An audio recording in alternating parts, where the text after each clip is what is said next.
Hello guys, how are you today? Welcome to my channel. The circuit you see in this picture is Cockcroft-Walton circuit. It's also called voltage multiplier circuit. This circuit can increase the AC input voltage into high output voltages.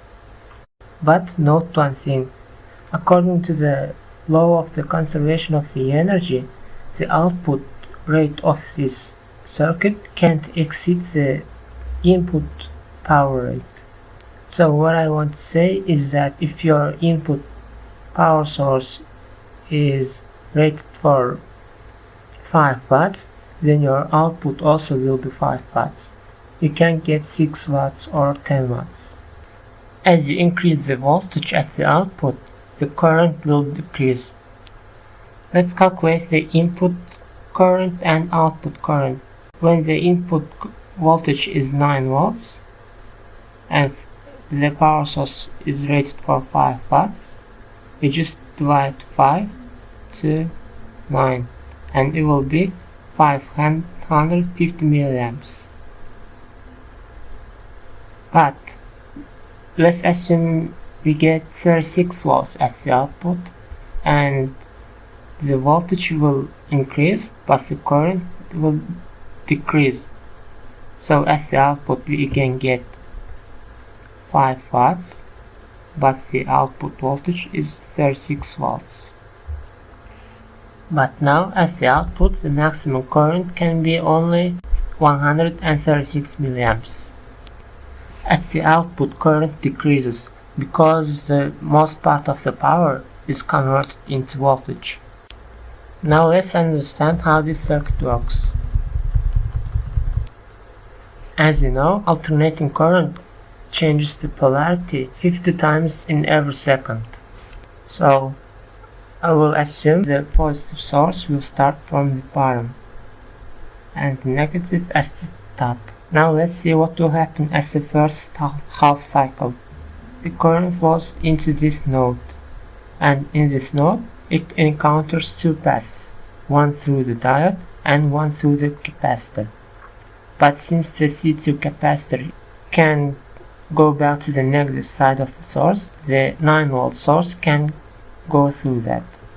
But it can go through the D1 and arrive to this node and return back to the negative side of the source. And at this moment the 9 volt charges up the C1 capacitor with 9 volts.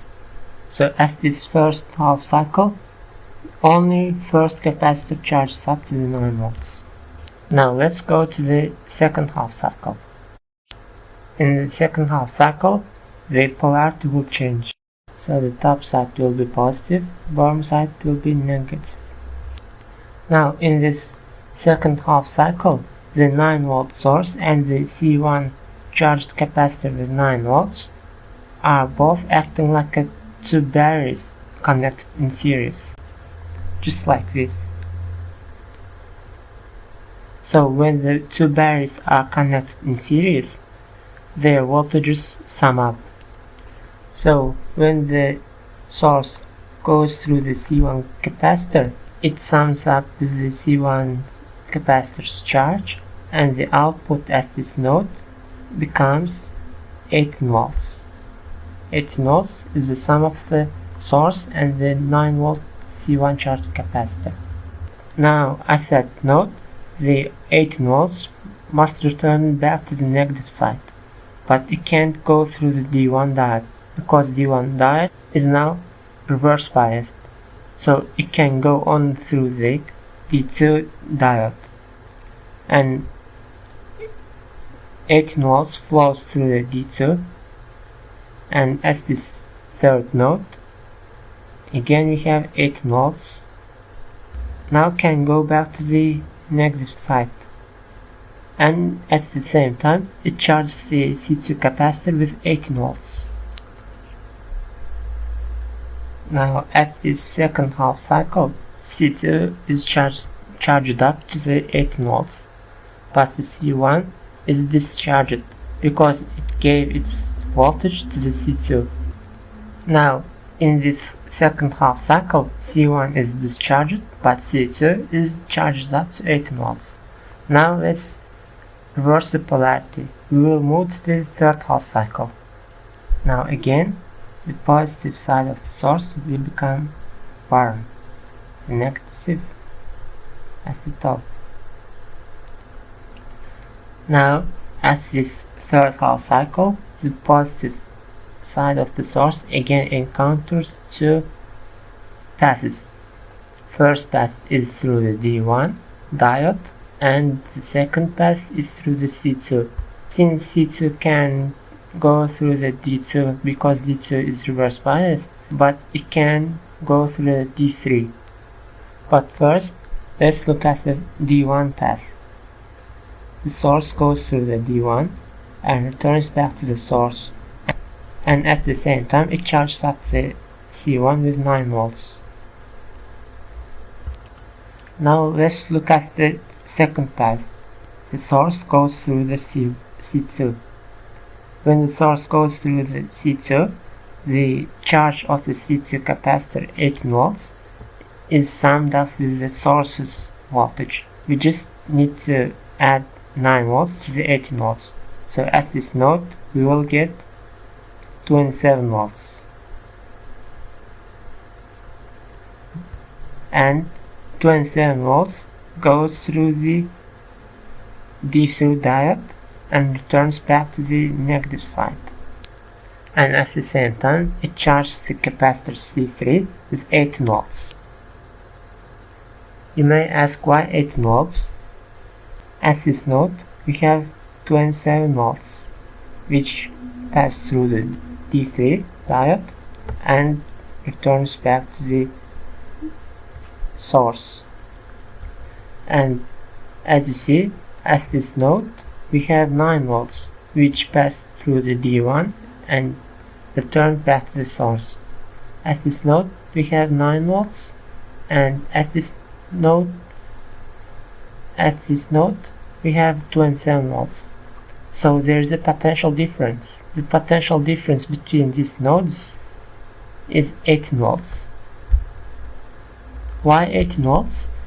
It's because there two sources are acting like connected in series but in opposite directions, just like this. When batteries are connected in series but in opposite directions, voltages is subtracted. So the voltage at the C3 is 18 volts. We just subtract the 9 volts from the 27 volts.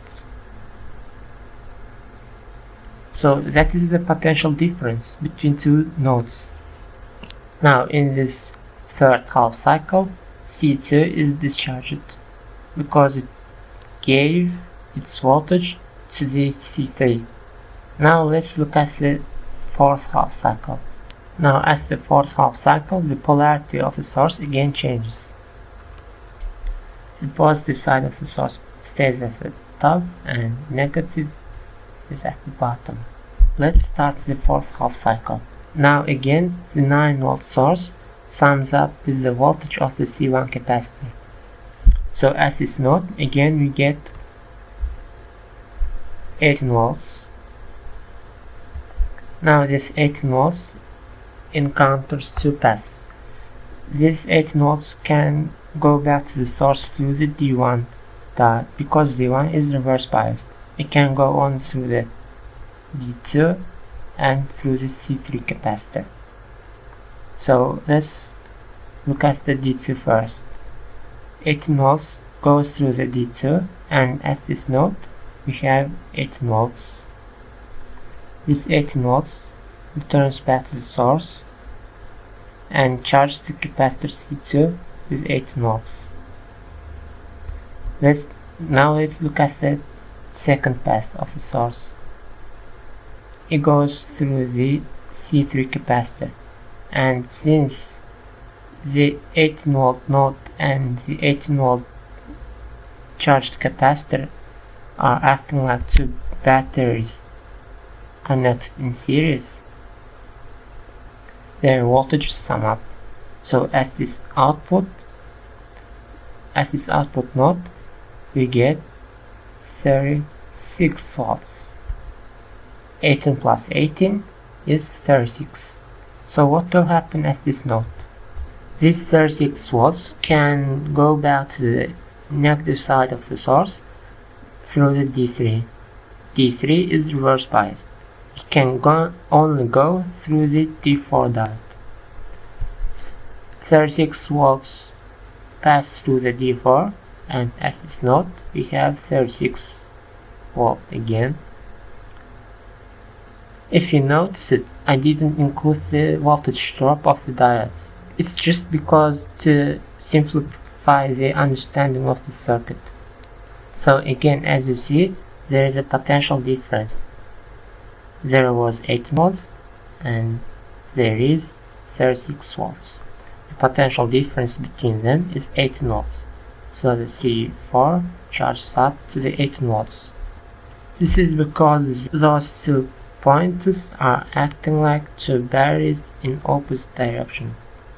So their voltages are subtracted from each other. So at this fourth half cycle, only C2 and C4 is charged up. C1 and C3 are discharged. Now we will move to the fifth half cycle. Again, the polarity will change.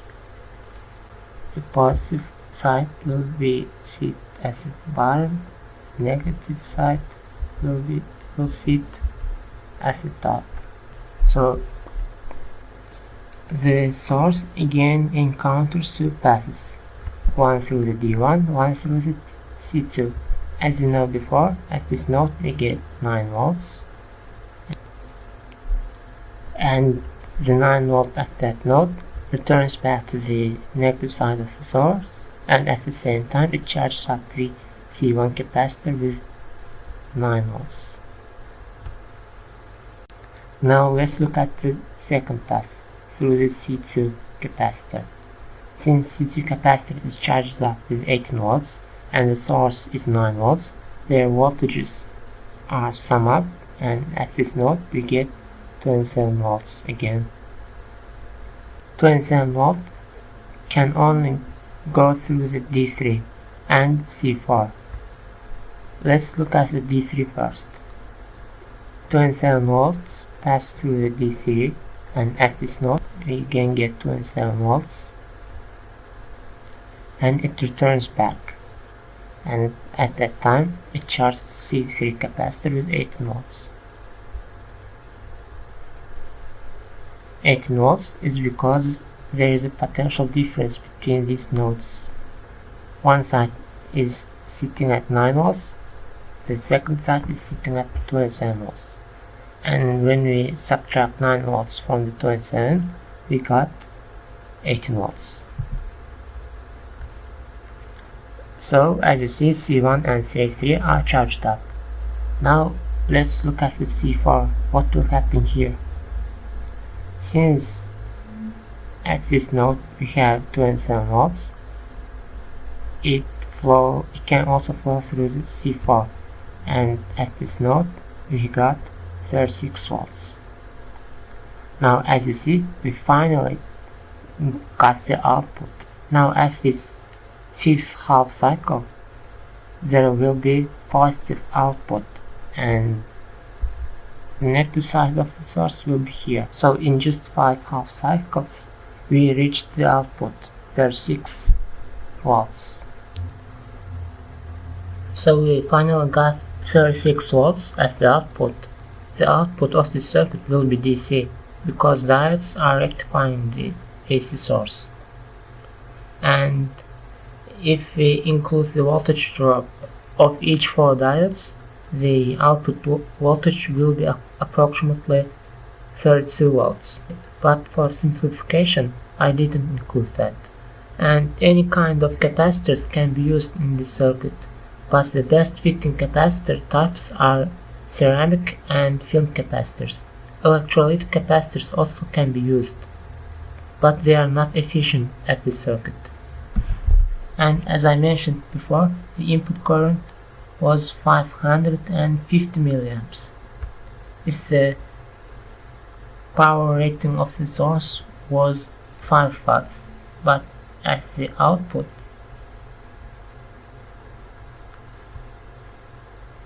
we have only maximum 130 milliamps,